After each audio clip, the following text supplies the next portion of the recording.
Yes, sir. Yes, sir. Yes, sir. We on, Jern. We on, Vic. What's going on? What's going on? What's going on? Monday night watch along. We got a good little hour show here we're gonna do since Monday night football started a little early. Figure why not watch the game, why watch a little bit of the game and entertain at the same time. Fuse from the 22 live on the scene. This is your Monday night preview. Monday night views and blues is what we usually call it. We got Big Junior. We got Trav here. We may get a couple special guests and things like that. The link will be available for anybody who requested. Just let me know. Trav, do you mind putting the link in the comments just in case anybody want to jump on or anything else like that? I got you covered. We answering any questions, anything like that. We're just gonna briefly just go around the league and talk about some surprises and things like that today. But fellas, how's the day been? How's everything going, man? What's Vic? What's going on, man? Man, nothing much, man. Busy days up, busy days for me these days, but it's all good. Making them as productive as possible. A lot of rain up here in the Northeast. I don't know who else is up here, but it's been pouring like some hurricane level type stuff. Oh, wow. Yeah. But other than that, man, life is good, man. Can't complain. Can't complain at all. Good week of football. Um, I want to thank the guys, the fellas, for covering for me and Mo. Especially the last 2 weeks. Got some kid things going on, but I should be more than available coming soon.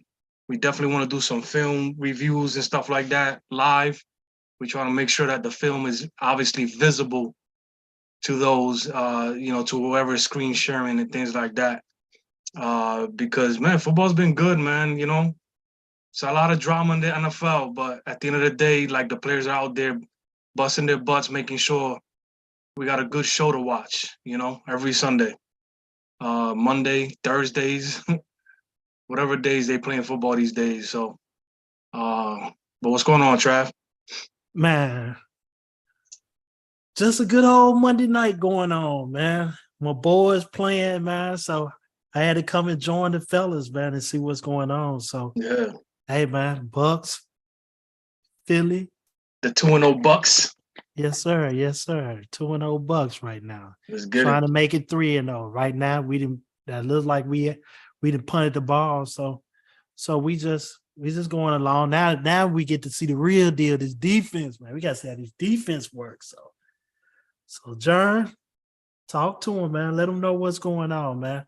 Besides the Bucks and Philly, we got another game going on too. So we can talk about that also. Yeah, and also tonight we got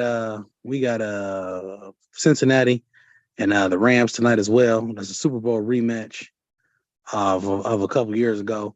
But real quick, y'all, real quick to slide the pick in for tonight.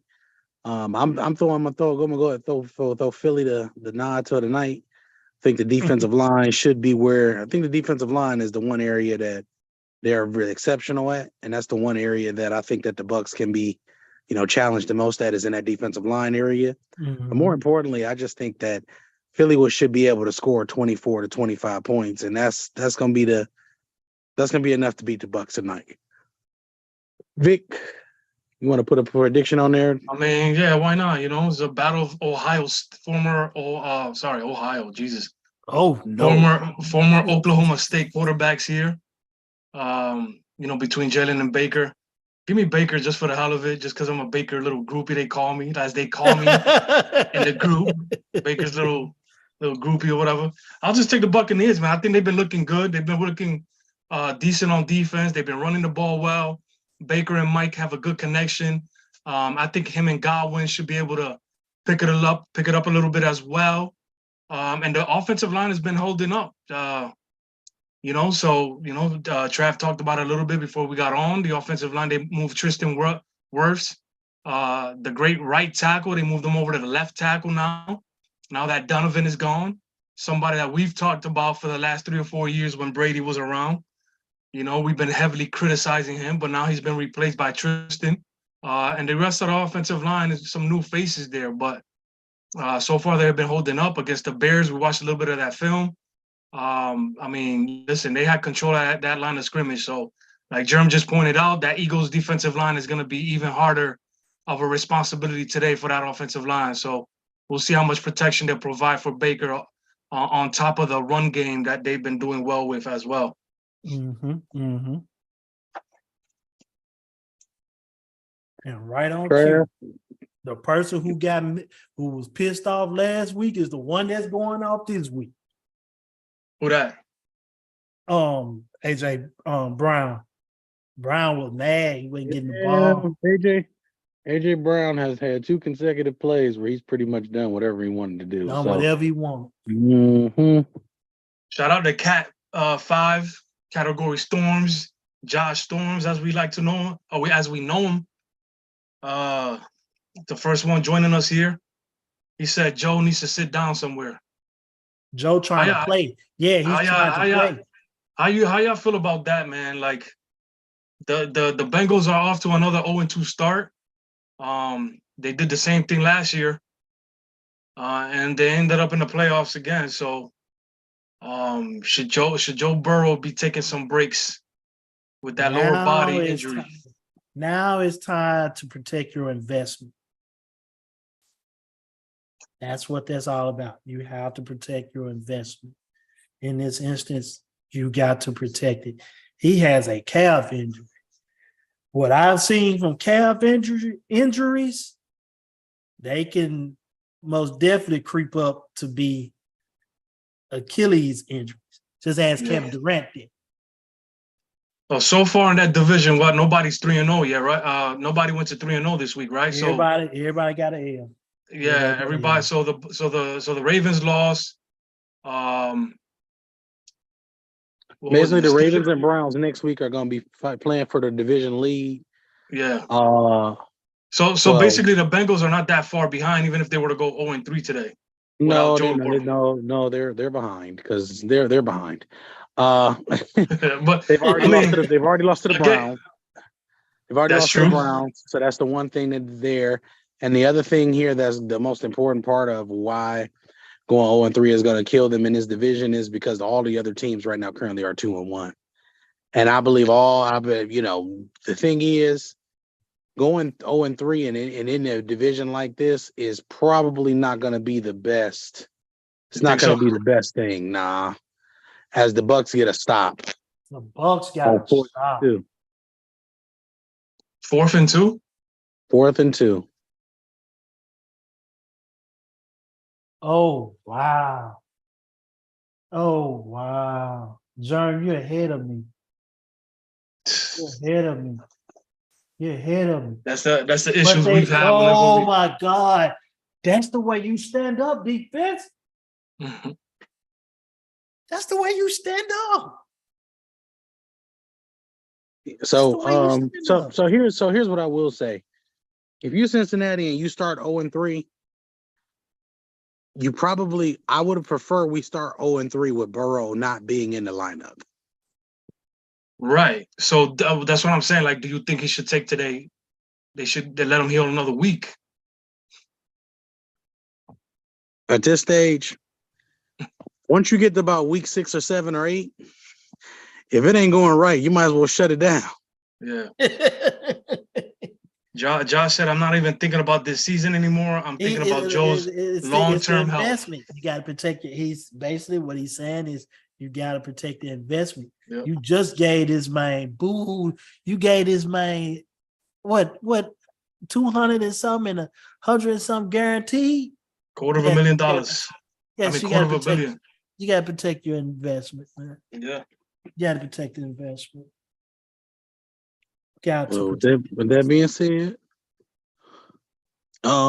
speaking of the AFC North, we got a showdown next week for first place, pretty much. Browns versus the Ravens. The Browns, the number 1 ranked Browns defense, going up against Lamar Jackson and the Ravens next week. Quick little couple little thoughts here from the crew here while we talk about that. Vic, I'll let you go first, actually. Talk about that video real quick. 97 total yards. when the coach said that at the post game meeting there. His Mhm. face was like, what? Mhm. 97 total yards that defense gave up yesterday. It doesn't matter who they went up against.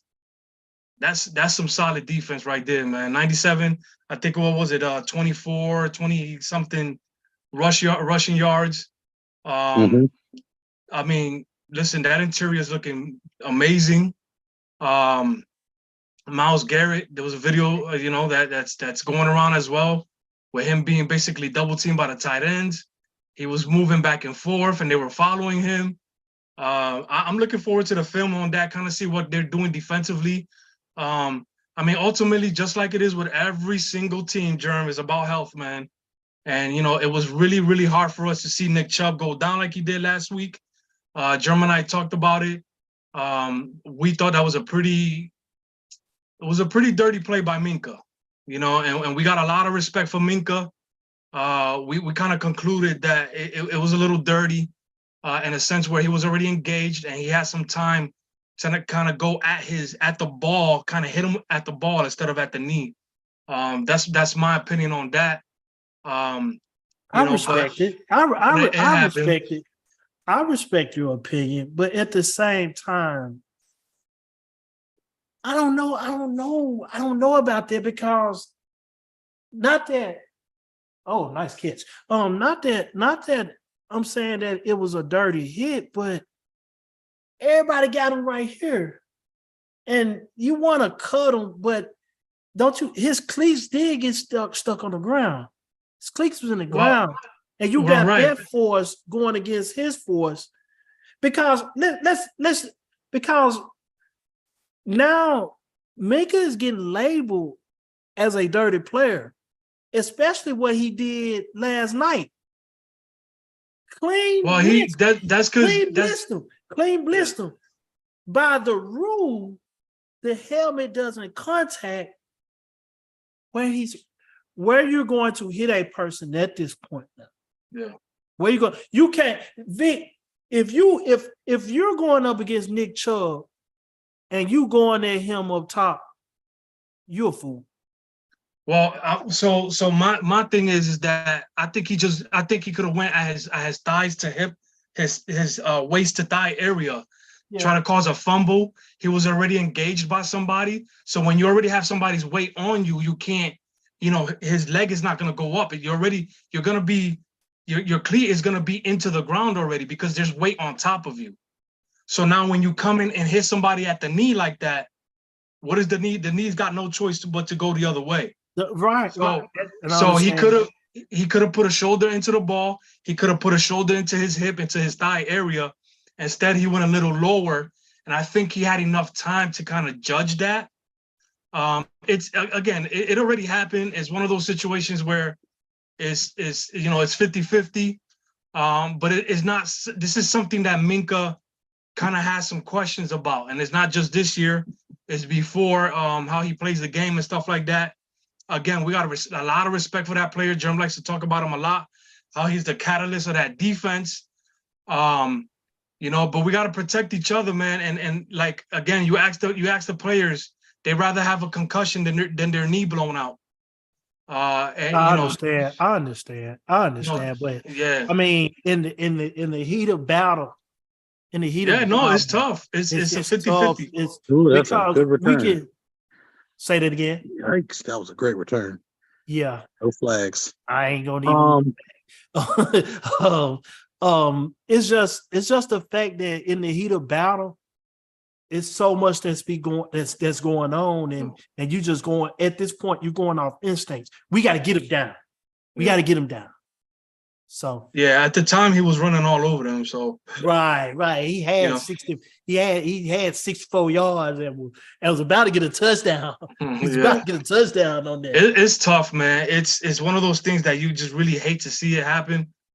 So far, the report is that it's just an MCL, which is insanity the way it looked. But again, they did say that they would have to open them up to kind of confirm if there's any other damage and stuff like that. Mm-hmm. So here's what I'm going to say about the Minka situation. I make it this simple. When you take the freeze shot before of a couple of about second and a half before he even hit the man in the knee, Minka's head was already down. So he had Right. already engaged and predetermined where he was hitting He hitting the had his player. target set. He had his Yeah, target. so it was no such so on that part of it, that's the dirty part of it for me. Right? When we teach kids how to tackle, we teach to keep your heads up, drive through the target. His head was never up. That's the key for me. Because you knew when you went that low, it was only so many ways the leg can go. Yeah. It's only so many ways the leg can go. And then Mhm. also being engaged up at the top, I hate to say it, but the more you're trying to dig out in a situation like that, and I say dig out as when you're a powerful runner like he is, the lower body, the legs, the fibers in the lower part of the legs and everything like that, Mhm. everything is focused on generating power from the ground up. From the ground up. Yeah. So now your cleat is going into the ground. Yeah. Because now we're generating power to continue to push. So you Right, because you step have down and then yeah. you get hit in that leg. The leg is not gonna so it's not gonna be a situation like where you're running on your toes and you get knocked off your feet sideways. Exactly. It's Exactly. gonna the leg is going to naturally go in the opposite direction and it's gonna Right. bend. Right. So exactly what I was, trying to say. Like if he wasn't engaged and he was just running and you went low at him, then he's gonna kind of flip over. Most of the time, you'll flip over. Maybe once in a blue moon, you'll see where the knee is making hard contact with the ground. And if you hit him right at the same time, the knee might buckle. But a lot of times if the player's running by himself and you hit him that low, he'll flip or whatever the case may be. No, this time you had a player already engaged on top of him. So he's dragging that player, which means his legs are making hard contact with the ground. Therefore, you hit that leg, that knee, and that spot, it's going to go a different direction. And unfortunately, that's what, that shit is just, it's painful to watch. It takes the joy out of the game, to see. And, it's a running back position. The running back, you can throw another guy in. As great as Nick Chubb is, you can kind of replace that, but you just hate to see those things happen to any position, man, anybody. Absolutely. That's the only key. That's the only key for me. This dog on Swift, he different. Yeah. Well, when you're running behind Lane Johnson, the good things happen. He's different. But what I will tell you more than anything else, just to get away from that play in particular, I just don't feel like we could have did it differently. Yeah. That's my only thing. I'm not gonna go around and call him a dirty player. I just will say that hit was a little dirty for me. And that's all it is. It's nothing more than just an opinion. I'm not saying my opinion is trumps anybody else's or anything like that, because that's not what we're doing. Right. But I just don't feel like that hit was necessary in that situation. But I mean, it is what it is. It's happened now. Let's just move forward. But moving back to the original thing. To the divisional round or whatever. I mean, Deshaun played his best game since he's been a Brown.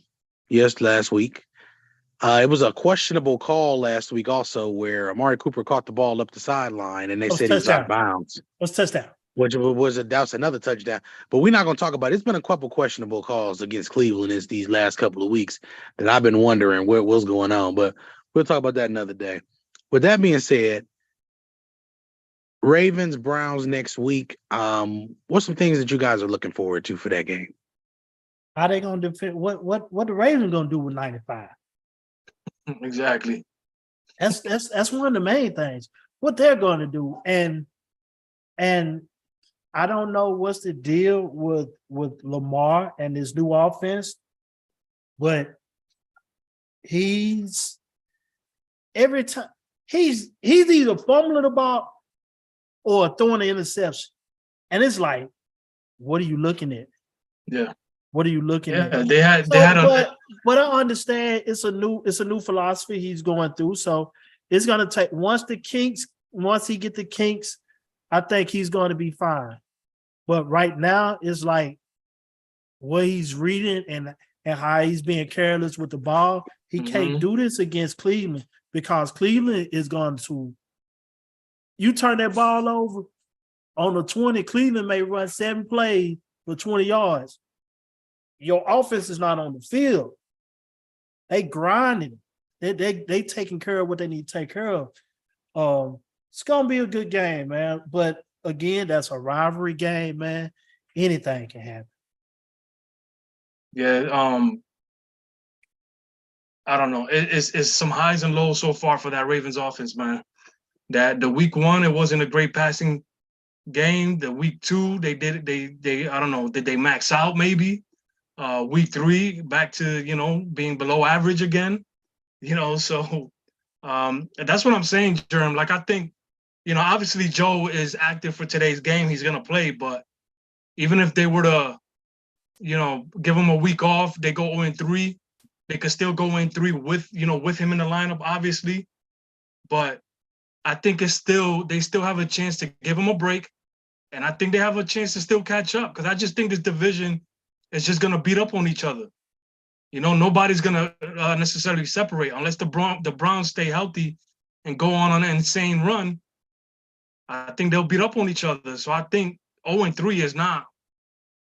You're not chasing the Chiefs or anything like that. Mm-hmm. Here's the thing, right?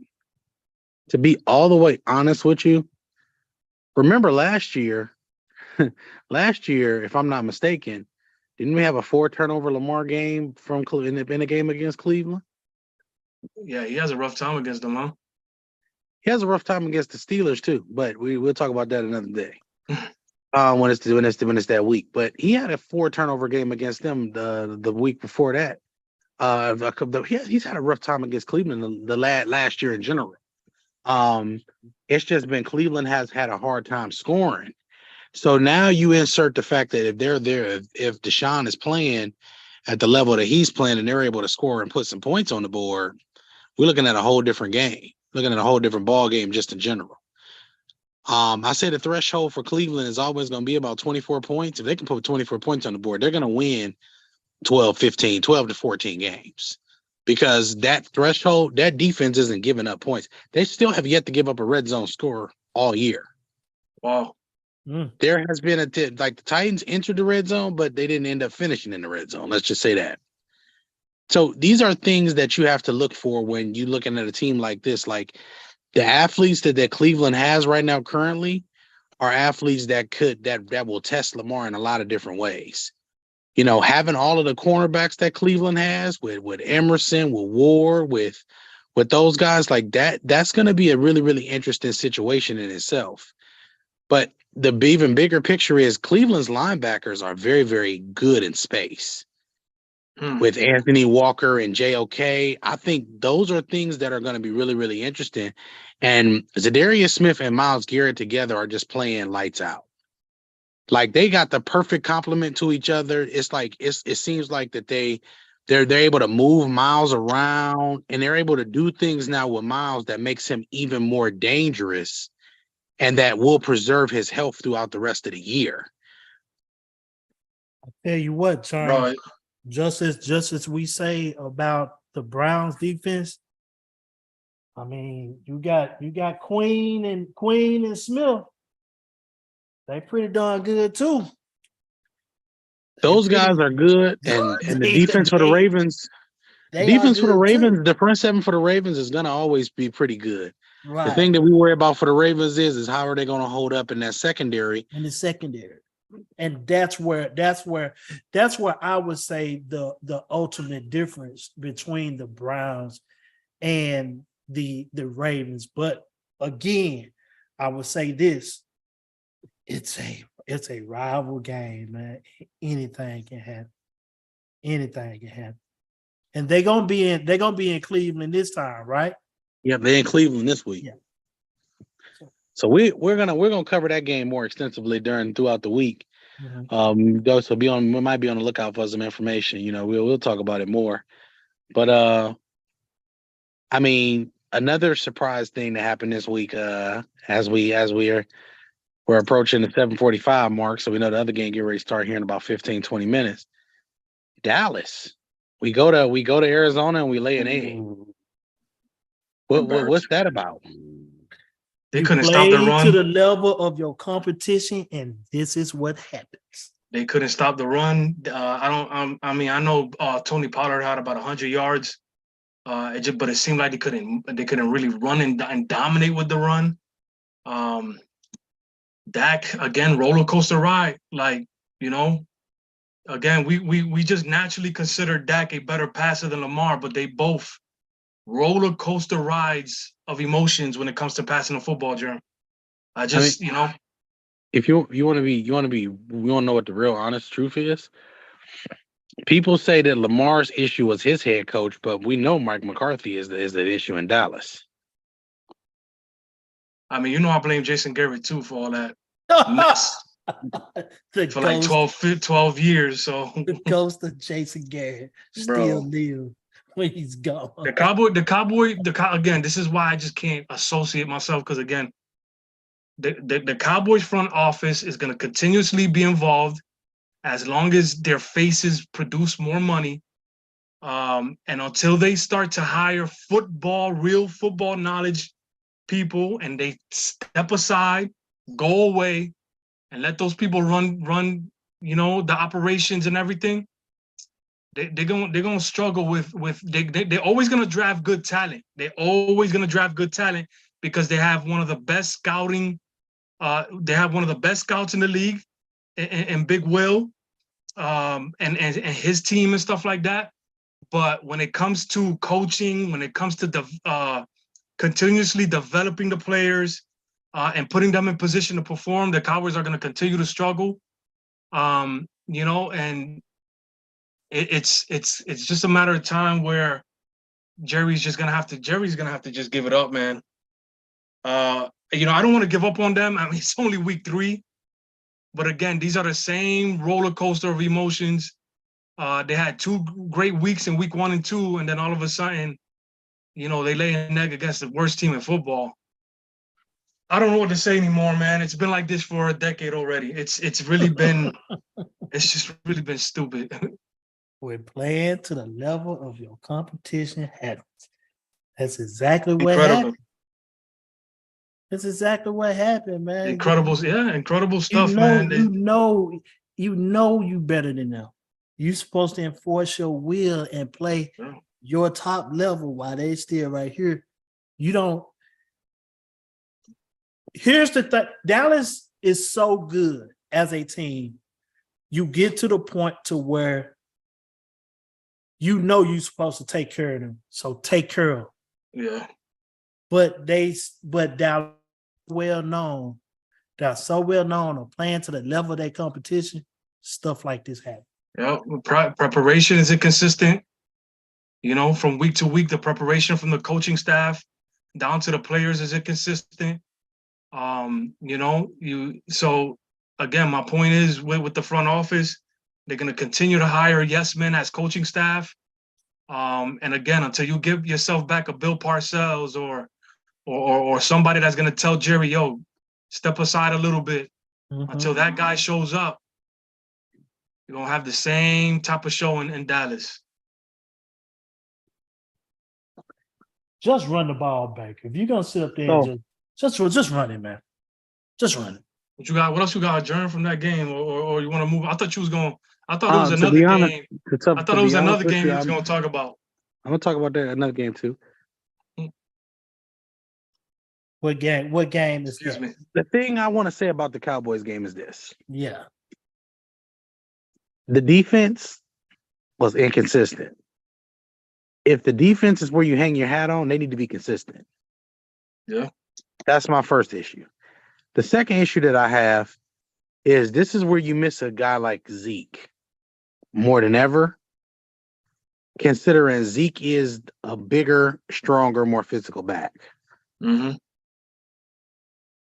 So do you know what I'm starting to think about Dallas? I'm starting to think that if a team hit Dallas in the mouth, that may be the key to success to beat them. Yeah. Now, that being said, I'm going to slide to another team. I'm going to slide to Buffalo. Buffalo after the you know, that we got a disappointing loss that they had. But Buffalo, 2-1, right back in the driver's seat in that division. right where they belong. Shouts out to them.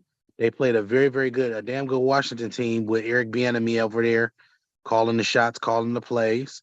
Mhm. I just want to say, great statement win for Buffalo. Absolutely. Needed it. Great statement win. Needed.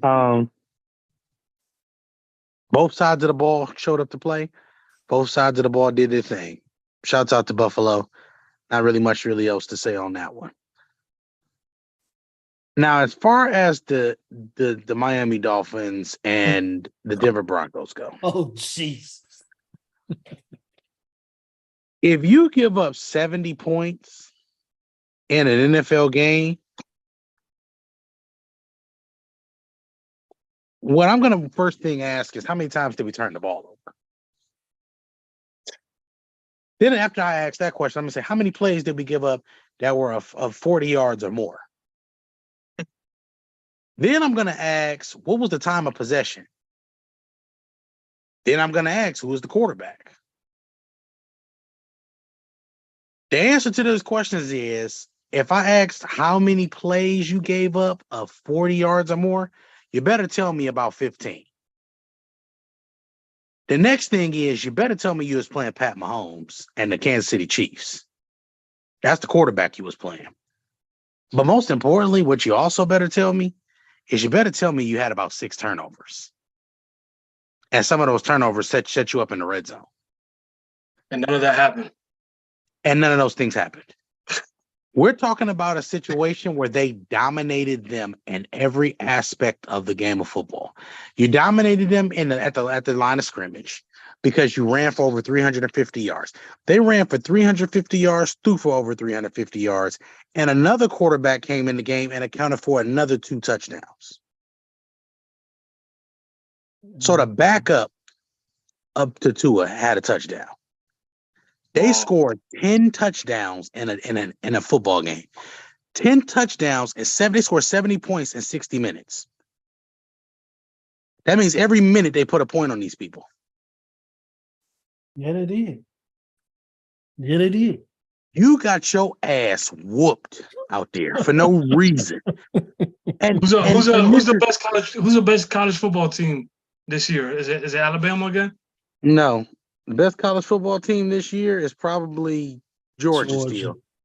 And Georgia? you know something funny? Take the Broncos out, put Georgia in. Listen, if you took Georgia, at least Georgia would play some defense. They may not score not a point, but they're going to play some damn defense. Dude, it just... Listen, all these games we're talking about, Trav, I'm just looking forward to the film. We're going to try to see if we could get to as much film as possible with our very busy schedules. But I'm looking forward to I'm just going to simply say, I'm looking forward to seeing how Tua has developed. I've been very critical of Tua. I thought that at best he was going to be a low tier to back up in the NFL. And so far, I mean, he's got a great talent around him. But I'm not going to take nothing away from him because he's obviously using that talent at the NFL level like he did in the college level. So I'm going to give him his respects. Whichever way he's doing it, even if it's 5 yards downfield or 10 yards downfield, or they mesh concepts are beating the shit out of you defensively, he's still doing something to make this team as good as it's been, at least the last couple of years. They need to just be consistent. They need to finish. And I don't mean go win a Super Bowl. No, if the kid gets them to a playoff win or two, he deserves all the respect as one of the better quarterbacks in the league, even if it's just in the top 15 half of the league right now. So I'm looking forward to simply put, I'm just looking forward to seeing his growth this week on film, Jeremy. Go ahead. Or Trav, go ahead. It's just protecting. They're protecting him, and he's getting the ball out quick. Yeah. He don't have to wait. Them guys getting open because it's like you got Cheetah Bowl and Water. Water wasn't even playing last week, but you have those two. You have those two, but then you got others that are just as fast. And then the running back, he's he's getting that ball to them quickly. He's getting that ball to them quickly. You would think that they would have double teams, bracket coverages underneath, over the top on Tyreek. And when I look at the scoreboard of the game while I was doing what I was doing, I looked at the scorecard and he's already got 60 yards in the first 5 minutes of the game. Like what it would like? I know he's one of the fastest human beings in the planet. I know he's developed as a great route runner, but like, come on, man. Yeah, you're an NFL defense. The Dolphins are doing a good job in being second and third and manageable. That's what they're doing. Right. Because if you got to have Tua to wait and got to look above those 6'5", 6'6" linemen, it's a little bit harder. That's why most of his great breakdown. Most of his long balls are basically 40 and 50 yards because he's having to throw it above them as much. When you first down, you get 3 or 4 yards. Second down, you get 3 and 4 yards. Third and 4 is so manageable. You don't have to look over as much. You get the ball out quick. You let your players do what they're supposed to do. Yeah. You got some of the quickest players in the NFL. So let them do what they do. They are doing a good job. And anybody that they put the ball, the hands get on the ball, they can take it to the house. Right. So it's a lot of yak. Yeah. Shout out to KG who's joined us as well. He said shit was pathetic. Then he said Tua was getting the ball out of his hands under 2 seconds. I mean, I can imagine again, and then somebody else who deserves respect is definitely the head coach, whose his name escaping me right now. Mike McDaniels. Yeah, like he, a lot of people were just like, I don't think this guy is gonna work out, this, that, and the other. I didn't know too much about him myself. But I mean, so far he's obviously got this team ready to play every week. So shout out to him too and their preparation, because it's clearly working. But yeah, I mean, I'm just definitely looking forward to seeing what's going on under all 22 for sure. Final thoughts on that particular game, Trey? Man, I just said that was just like you said, that was an ass whooping. It was brewing because you got to understand. What's the coach name at Denver? What's his name? He came Sean Payton. He said some negative crap about Tua too. Yeah. He said he was going to be a bench player. Told him he's going to be a bench player. And you get what you talk. You talk that one up. You talk that they marked that on their calendar, I bet. The Dolphins marked it up on their calendar. But at the end of the day, man, Miami is just doing a good job of staying manageable to getting the first down because they players can take it to the house. So I ain't got too much to say about that. So, as you see here, we got 3-0 Philly. The Monday night game for the week, the Monday night game that's coming up here, we got Rams versus the Bengals. I'm not even about to set the game up.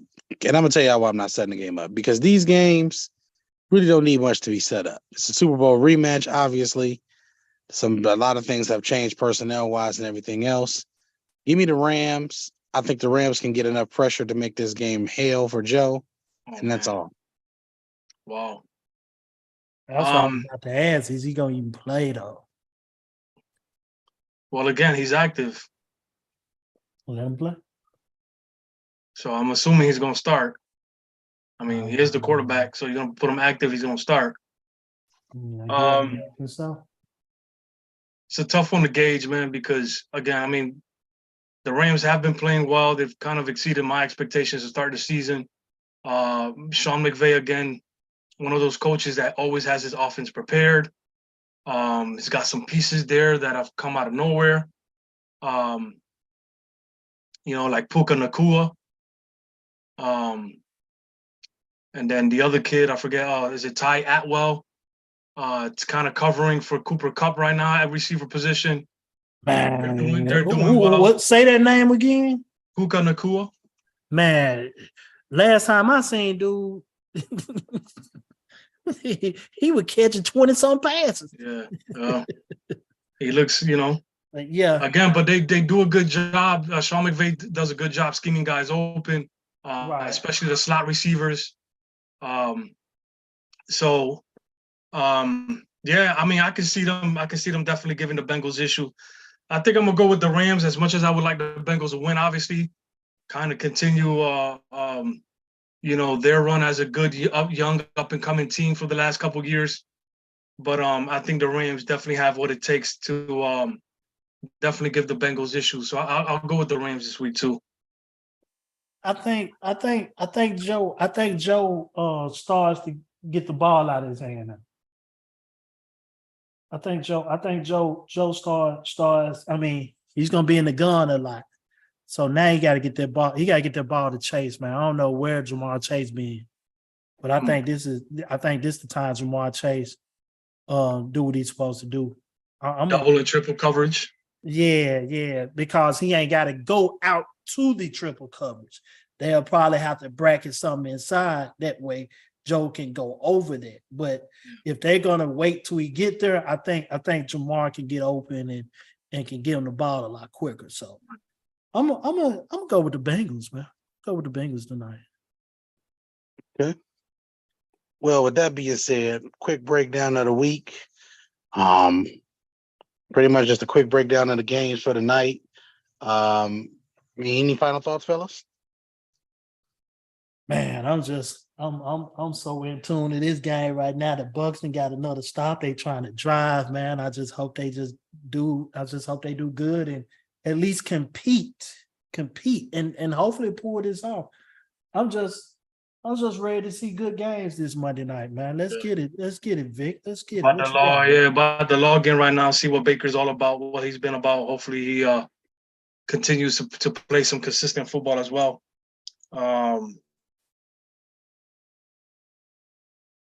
Josh said he would like to see some breakdown of Keenan Allen's big day against the Vikings.